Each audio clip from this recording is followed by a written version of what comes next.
தமிழகத்தில் ஓரிரு இடங்களில் மழை பெய்ய வாய்ப்புள்ளதாக சென்னை வானிலை ஆய்வு மையம் தெரிவித்துள்ளது. இது குறித்த கூடுதல் விவரங்களை தொலைபேசி வாயிலாக செய்தியாளர் ராஜாவிடம் கேட்கலாம்.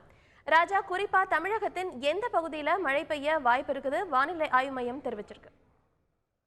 கடந்த 2 நாட்களாக வர்தா புயல் காரணமாக கனமழை கொட்டி வந்த நிலையில் இன்றைக்கு தமிழகத்தில் ஒரு சில இடங்கள், அதாவது மிக குறைவான இடங்களிலே மழை பெய்ய வாய்ப்பு இருப்பதாக வானிலை ஆய்வு மையம் தெரிவித்திருக்கிறது. குறிப்பாக வட உள் மாவட்டங்களில் ஒரு சில இடங்களில் மழைக்கு வாய்ப்பு இருப்பதாகவும், மற்ற தமிழகம் மற்றும் புதுச்சேரியை பொறுத்தவரைக்கும் இன்றைய வானிலை நிலவரப்படி மிகவும் குறைவான அளவே மழை இருக்கும் என்று வானிலை ஆய்வு மையம் தெரிவித்திருக்கிறது.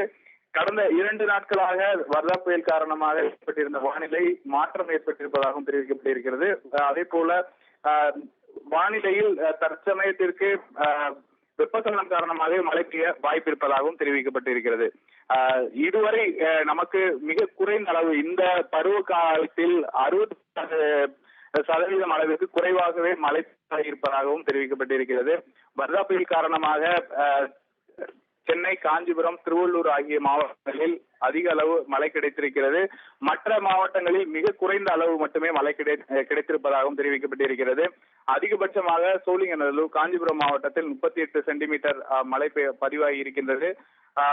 அதே போன்று சென்னை காஞ்சிபுரத்தில் 28 சென்டிமீட்டரும், வேலூர் 23 சென்டிமீட்டரும் மழை பதிவாகி இருக்கின்றன. சென்னை நகரை பொறுத்த வரைக்கும் சென்னை விமான நிலையத்தில் 20 சென்டிமீட்டர் மழை பதிவாகி இருக்கின்றது.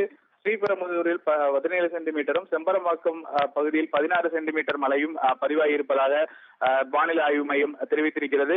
இந்த மழையின் வர்தா புயலின் காரணமாகவும் பெரிய அளவில் எதிர்பார்த்த அளவிற்கான மழை கிடைக்கவில்லை என்பதும் கூடுதல் தகவல்களாக இருக்கிறது.